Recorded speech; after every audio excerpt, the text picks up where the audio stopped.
Welcome to simple சமையல். இன்றைக்கி எப்படி மொச்சை குழம்பு பண்ணுறதுன்னு பார்க்கலாம். இது ரொம்ப சிம்பிள், டேஸ்டியாக இருக்கும், ப்ரோட்டீன் ரிச்சும் கூட. இட்லி, தோசை, சாதத்துக்கு நல்லாயிருக்கும். ஒரு பேனில் 2 டேபிள் ஸ்பூன் எண்ணெய் ஊற்றிக்கோங்க. இது கூட 150 கிராம் சின்ன வெங்காயம் சேர்த்து 1 to 2 நிமிஷம் நல்லா வதக்கி கொடுங்க. கொஞ்சம் இந்த மாதிரி கலர் மாறுற வரைக்கும் வதக்கி கொடுங்க. அதுக்கப்புறம் கொஞ்சம் ஜீரகம், கொஞ்சம் சோம்பு, கொஞ்சம் கசகசம் சேர்த்து நல்லா ஒரு நிமிஷத்துக்கு வதக்கி கொடுங்க.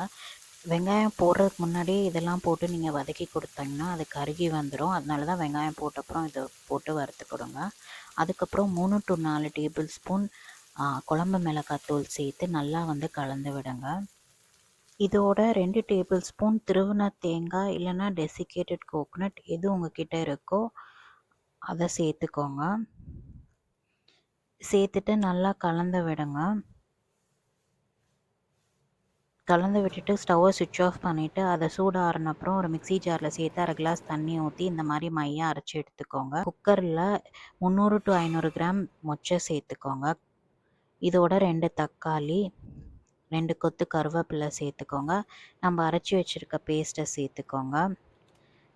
மிக்ஸி ஜாரில் கொஞ்சம் தண்ணி ஊற்றி அதை கழுவி ஊற்றிடுங்க. இதோட தேவையான அளவு உப்பு, 3 டேபிள் ஸ்பூன் எண்ணெய் சேர்த்துட்டு நல்லா கலந்து விடுங்க.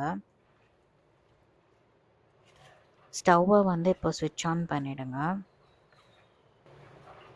இது ரொம்ப திக்காக இருக்கிறதுனால இன்னும் கொஞ்சம் தண்ணி சேர்த்துட்டு நல்லா கலந்து விடுங்க. இது நல்லா கொதிச்சு வரட்டும். இந்த மாதிரி கொதி வந்தப்புறம் குக்கரை க்ளோஸ் பண்ணிவிட்டு ஒரு 10 to 15 விசில் குக் பண்ணி எடுத்துக்கோங்க. கேஸ் ரிலீஸ் ஆன அப்புறம் நீங்கள் ஓப்பன் பண்ணிவிட்டு நல்லா இதை மிக்ஸ் பண்ணி விடுங்க. 1 to 2 கிளாஸ் தண்ணி ஊற்றி பதத்தை நீங்கள் அட்ஜஸ்ட் பண்ணிக்கோங்க. இதை ஒரு 2 நிமிஷம் போல் நல்லா கொதி வர வரைக்கும் குக் பண்ணிவிட்டு அப்படியே சுட சுட சர்வ் பண்ணுங்கள். தேங்க்ஸ் ஃபார் வாட்சிங்.